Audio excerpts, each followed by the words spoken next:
नमस्कार दोस्तों, मैं संजय प्रभाकर।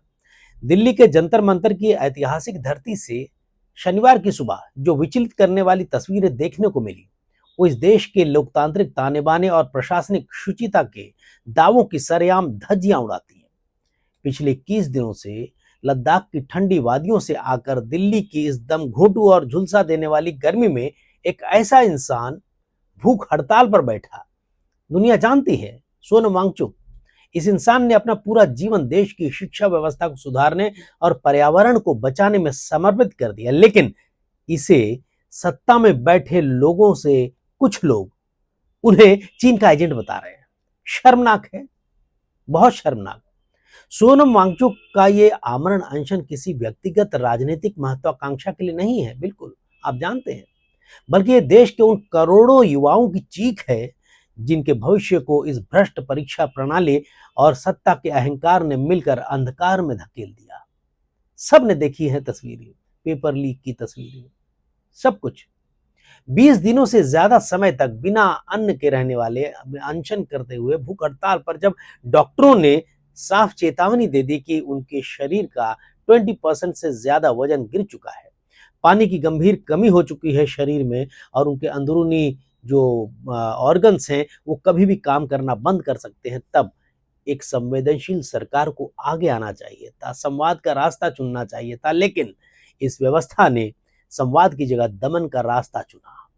जो तस्वीरें देखने को मिली शनिवार सुबह, जब पूरी दिल्ली, उस समय शायद नींद से भी नहीं जागी होगी पूरी तरीके से सब लोग, तब सुरक्षा बलों की एक भारी टुकड़ी जंतर मंतर पहुंचती है, सादे कपड़ों में, लोकतांत्रिक तरीके से विरोध कर रहे प्रदर्शनकारियों के साथ तीखी नोकझोंक और बल प्रयोग किया जाता है और दिल्ली उच्च न्यायालय के एक आदेश की आड़ लेकर सोनम वांगचुक को जबरन वहां से उठाकर सफदरजंग अस्पताल के एक एकांत वार्ड में डाल दिया जाता है। इस दमनकारी व्यवस्था ने अपने बंद कमरों में यह गणित लगाया होगा कि एक बुजुर्ग एक्टिविस्ट को धरना स्थल से हटा देने मात्र से ये आंदोलन बिखर जाएगा, लेकिन वो ये भूल गए कि जब अन्याय की आग देश के करोड़ों नौजवानों के सीने में सुलगती है तो उसे पुलिस की बैरिकेडिंग और अस्पतालों के बंद कमरों से दबाया नहीं जा सकता। सोनम वांगचुक को हटाए जाने के कुछ ही मिनटों के भीतर कांग्रेस जनता पार्टी के चीफ अभिजीत दीपके ने खुद मोर्चा संभालते हुए उसी जंतर मंतर की जमीन पर आमरण अनशन का ऐतिहासिक ऐलान कर दिया। ये सीधे तौर पर सत्ता के उस अहंकार को देश के युवाओं की खुली चुनौती है जो ये समझता है कि वो जनभावनाओं को अपनी लाठियों से कुचल सकता है। इस देश का ये सबसे बड़ा विरोधाभास है कि जब देश की सर्वोच्च अदालत के कमरों से युवाओं के जायज आंदोलनों और उनकी मांगों को लेकर ऐसी टिप्पणियां निकलती हैं, कॉकरोच कहा जाता है, जो उन्हें हतोत्साहित करती है, तब इस देश के युवाओं के पास सड़कों पर उतरने के अलावा और कोई रास्ता नहीं बचता। आज देश का वो हर छात्र, हर विद्यार्थी जो उत्तर प्रदेश के छोटे से गांव से लेकर बिहार, मध्य प्रदेश, राजस्थान, ना जाने कहां कहां अलग अलग राज्यों से निकलकर अपने माता पिता के खून पसीने की गाढ़े कमाई को कोचिंग इंस्टीट्यूट्स की भट्टी में झोंकता है, खुद पढ़ता है, वो आज सरकार से सीधे आंख मिलाकर पूछ रहा है, आखिर कब तक हमारे भविष्य के साथ ये खूनी और घिनौना खेल खेला जाता रहेगा। क्योंकि आप जानते हैं कि एग्जाम जो है पोस्टपोन किए जाने से, कैंसिल किए जाने से, नीट के एग्जाम, इसमें हमने आत्महत्याओं के केसेस भी देखे हैं। नेशनल टेस्टिंग एजेंसी यानी एनटीए के कुप्रबंधन, बेकार प्रबंधन में नीट जैसी देश की सबसे बड़ी मेडिकल प्रवेश परीक्षा का पेपर लीक होना कोई सामान्य प्रशासनिक चूक या तकनीकी खामी नहीं है, बल्कि ये इस देश के करोड़ों गरीब और मध्यम वर्गीय परिवारों के सपनों की सरेआम सामूहिक हत्या कही जानी चाहिए। एक पिता जब अपनी पुश्तैनी जमीन बेचता है, जब एक मां अपने आखिरी गहने गिरवी रखती है ताकि उसका बच्चा डॉक्टर बनकर समाज की सेवा कर सके और इसके लिए वो परीक्षा देने जाएगा और उसके लिए परीक्षा के लिए सारी तैयारियों के लिए सारा धन लगा देते हैं परिवार और उनके दुखों को दूर कर सकेगा बच्चा, तब परीक्षा के दिन उन्हें पता चलता है कि क्वेश्चन पेपर पहले से ही लीक हो चुके हैं। ये पूरी व्यवस्था मेधावी छात्रों के गाल पर एक करारा तमाचा है। जहां योग्यता को पैसों के तराजू पर तौला जा रहा है, ये आरोप लग रहे हैं। और इस पूरे महाघोटाले के बाद भी हमारे केंद्रीय शिक्षा मंत्री धर्मेंद्र प्रधान जिस तरीके से अपनी कुर्सी से चिपके हुए हैं अमरबील की तरह, वो इस व्यवस्था की संवेदनहीनता की पराकाष्ठा कही जानी चाहिए। क्या नैतिक जिम्मेदारी और प्रशासनिक जवाबदेही जैसी चीजें इस सरकार के शब्दकोश से पूरी तरीके से गायब हो चुकी हैं? लगता तो यही है। देश के तमाम प्रतिष्ठित समाचार पत्रों और अंतर्राष्ट्रीय न्यूज पोर्टल्स में ये खबरें आप देख सकते हैं। इस भूख हड़ताल को लेकर किस तरीके से सरकार की आलोचनाएं हो रही हैं। ये एक ऐसा सिस्टमैटिक कोलैप्स है जहां जांच एजेंसियां केवल निचले स्तर के छोटे मोटे मोहरों को पकड़कर मुख्य साजिशकर्ताओं और सत्ता के गलियारों में बैठे असली मगरमच्छों को बचाने का प्रयास कर रही हैं, ये आरोप लग रहे हैं। ये गुस्सा अब सिर्फ दिल्ली के जंतर मंतर की सीमाओं तक सीमित नहीं रह गया है, बल्कि देश के हर राज्य के यूनिवर्सिटी से लेकर स्कूल, कॉलेज और अमेरिका, ब्रिटेन, यूरोप में रहने वाले भारतीय समुदायों तक इसकी गूंज ऑनलाइन और ऑफलाइन दोनों माध्यमों से सुनाई दे रही है, तस्वीरें दिख रही हैं। दोस्तों, वैश्विक मीडिया में, ग्लोबल मीडिया में भारत की इस चरमराती शिक्षा व्यवस्था और शांतिपूर्ण तरीके से अनशन कर रहे एक सम्मानित नागरिक के साथ हुए जो व्यवहार हुआ है, उस पर तीखे सवाल उठाए जा रहे हैं और उठाना लाजमी है। जिसने दुनिया के सबसे बड़े लोकतंत्र होने के सरकारी दावों का खोखलापन उजागर कर दिया है। मोदी सरकार पर आरोप लग रहे हैं कि जिस तरह से सोनम वांगचुक की आवाज को दबाने के लिए पुलिस सादे भेष में आई और कैसे चादर से घेर कर वांगचुक को उठा कर लेके चले गए, उसने देश के हर नागरिक के जमीर को झकझोर दिया होगा। और इतिहास गवाह है कि जब जब सत्ताओं ने छात्रों, विद्यार्थियों, युवाओं और सच की आवाज उठाने वालों को जेलों में ठूसने या फिर उनकी आवाज को दबाने की घिनौनी कोशिश की है, तब तब बड़े से बड़े तख्तो ताज हवा में उड़ गए। और यही कारण है कि आगामी राजनीतिक परिदृश्य में पंजाब और उत्तर प्रदेश जैसे देश के कई बड़े राज्यों में, राजनीतिक सूबों में होने वाले विधानसभा चुनाव इस आंदोलन के चलते बहुत ही सेंसिटिव मोड़ पर आकर खड़े नजर आ रहे हैं। और इससे मोदी सरकार की चूलें हिल गई है, ये कहा जा रहा है।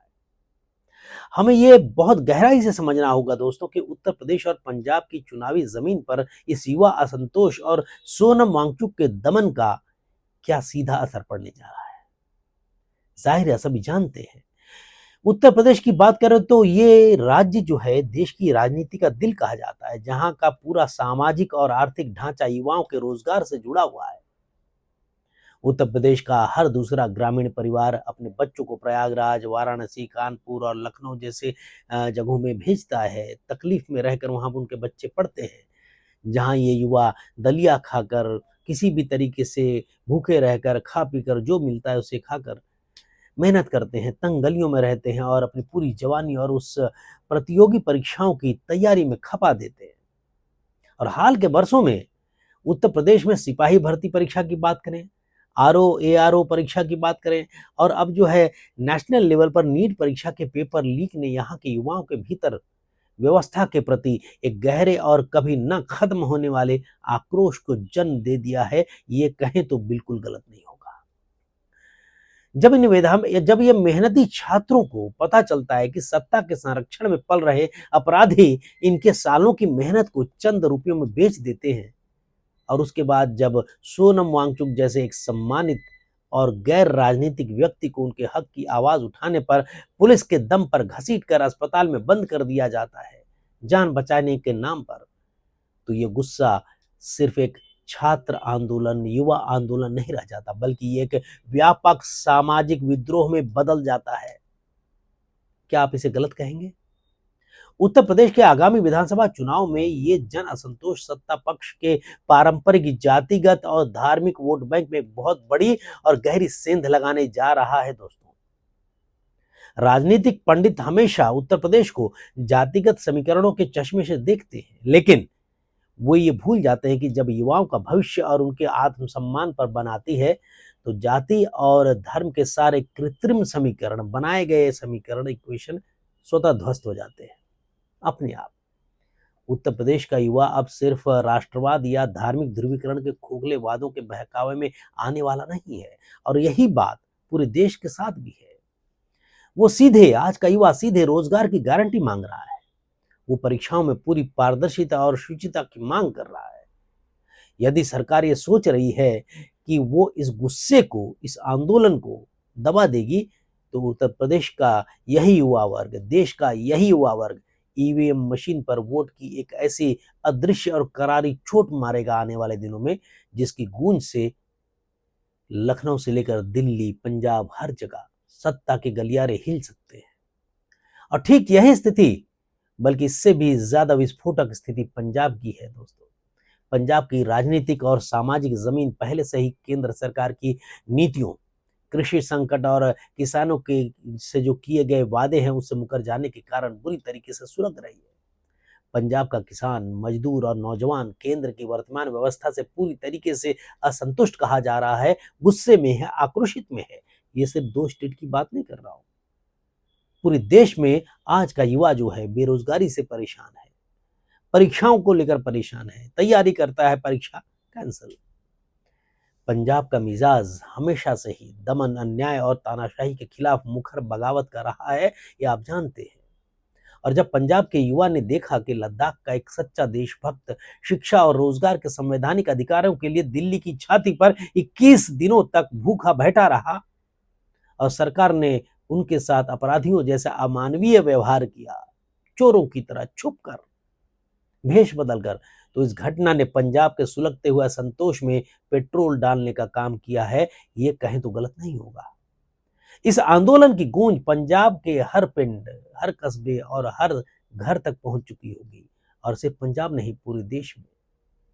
और दोस्तों, आप जानते हैं कि पंजाब का युवा वर्ग जो है पहले से बेरोजगारी और नशे के संकट से जूझते हुए पलायन को मजबूर है, और अब इस छात्र आंदोलन के साथ खुद को सीधे तौर पर जोड़कर देख रहा होगा। एक दो राज्य की बात नहीं है, पूरे देश के लाखों बच्चे जो है तैयारी कर रहे थे परीक्षा देने की। उनके साथ क्या हुआ सभी जानते हैं। दोस्तों, अगर इस समय देखें तो बीजेपी के नेतृत्व में जो सरकार है देश में, अलग अलग राज्यों में, दिल्ली की में सरकार है, उत्तर प्रदेश में सरकार है, और अब पंजाब में सरकार बनाने के सपने देख रही है बीजेपी। केंद्र में मोदी सरकार है, और जो इस समय सबसे बड़ा टेंशन अगर मोदी सरकार को है तो यही है कि अब युवा जो है, युवाओं में जंगल में आग की तरह ये बातें फैलेंगी कि युवा जाग रहे हैं, तो इससे क्या असर हो सकता है आने वाले चुनाव में। आगामी पंजाब विधानसभा चुनाव में शिरोमणि अकाली दल, पंजाब कांग्रेस और आम आदमी पार्टी जैसी क्षेत्रीय और राष्ट्रीय शक्तियों के बीच चल रहे त्रिकोणीय मुकाबले में बीजेपी के लिए पैर पसारने का जो भी थोड़ा बहुत अवसर था, वो इस दमनकारी नीति के कारण पूरी तरीके से समाप्त हो सकता है। पंजाब की जनता इस दमन को अपनी अस्मिता और देश के युवाओं के अपमान के रूप में देख रही होगी। इन दोनों ही राज्यों, उत्तर प्रदेश और पंजाब के आगामी विधानसभा चुनाव में इस छात्र आंदोलन और जनता के व्यापक आक्रोश का जो एकीकृत यानी कि यूनाइटेड और जो ज्वाइंट असर देखने को मिलेगा, इससे बीजेपी भी चौंक सकती है। वो सत्ता पक्ष की पूरी राजनीतिक बिसात, उनकी चुनावी मशीनरी और उनके धन बल को पूरी तरीके से तहस नहस कर देगा। उत्तर प्रदेश के जो मेहनती छात्र हैं, जो युवा हैं, नीतिगत गुस्सा और पंजाब में किसानों, युवाओं का पहले से मौजूद ऐतिहासिक असंतोष जब एक साथ मिलकर ईवीएम मशीनों पर प्रकट होगा, तो ये बीजेपी को एक ऐसा ऐतिहासिक, अभूतपूर्व और करारा राजनीतिक झटका देने जा सकता है, जिसकी गूंज साल 2029 के आम चुनावों तक पूरे देश के राजनीतिक परिदृश्य में सुनाई दे सकती है। सोचिएगा गौर से। इतिहास उठाकर देखिए दोस्तों, जब इस देश में प्याज और रसोई गैस जैसी बुनियादी चीजों की बढ़ती कीमतों पर पूरी तरीके से बहुमत की शक्तिशाली सरकारें ताश के पत्तों की तरह बिखर गई, गिर गई, तो क्या देश के करोड़ों नौजवानों के भविष्य की सरेआम बर्बादी पर, उनके आंसुओं पर, उनके बूढ़े माँ बाप की बेबसी पर यह व्यवस्था चैन की बंसी बजा पाएगी? शिक्षा मंत्री धर्मेंद्र प्रधान के इस्तीफे की मांग अब सिर्फ राजनीतिक दल की मांग नहीं रह गई है। ये इस देश के करोड़ों छात्रों और उनके परिवारों के आत्मसम्मान और वजूद की लड़ाई बन चुकी है, जिसे अब वे किसी भी कीमत पर अधूरी नहीं छोड़ सकते, तस्वीरें बता रही हैं। अभिजीत दीपके ने अनशन पर बैठते ही ये साफ ऐलान कर दिया है कि आगामी 20 जुलाई को यानी संसद के मानसून सत्र के ठीक पहले दिन जंतर मंतर से पार्लियामेंट की तरफ एक ऐसा ऐतिहासिक संसद मार्च निकाला जाएगा जिसकी ताकत देखकर सत्ता के गलियारे कांप उठेंगे। और प्रशासन चाहे जितनी लाठियां बरसा दे, चाहे जितनी वाटर कैनन मारे, चाहे दिल्ली की सीमाओं पर कटीले तार लगा दें और पुलिस की भारी फौज खड़ी कर दें, लेकिन अपने हक के लिए मचलते हुए युवाओं का यह समंदर अब रुकने वाला नहीं है, ये कहा जा रहा है।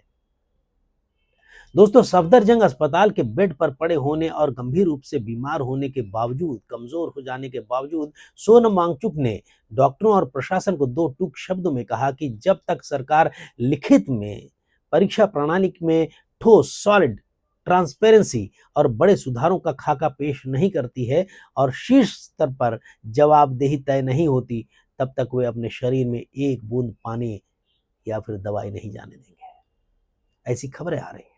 और ये लड़ाई अब सिर्फ एक धरने या प्रदर्शन की नहीं रह गई है दोस्तों। ये लड़ाई अब इस देश के भविष्य को बचाने की एक निर्णायक और ऐतिहासिक जंग बन चुकी है।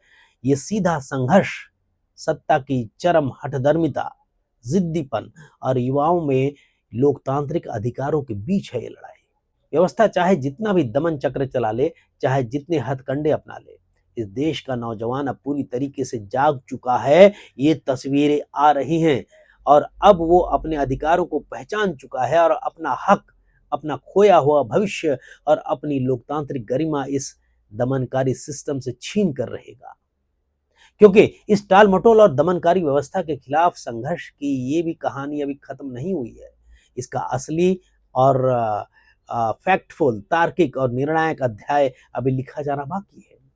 और ये आप जानते हैं कि इस समय मोदी सरकार उस मामले से बहुत घबराई हुई है। किस मामले से? इथेनॉल ब्लेंडेड पेट्रोल से।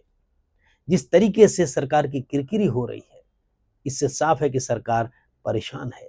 अब ऐसे में सोनम वांगचुक वाला मामला मोदी सरकार घिर चुकी है। आप क्या सोचते हैं? जिस तरीके से सोनम वांगचुक को सादे भेष में आकर पुलिस उठाकर लेके चली गई, आपकी नजर में क्या है? नमस्कार।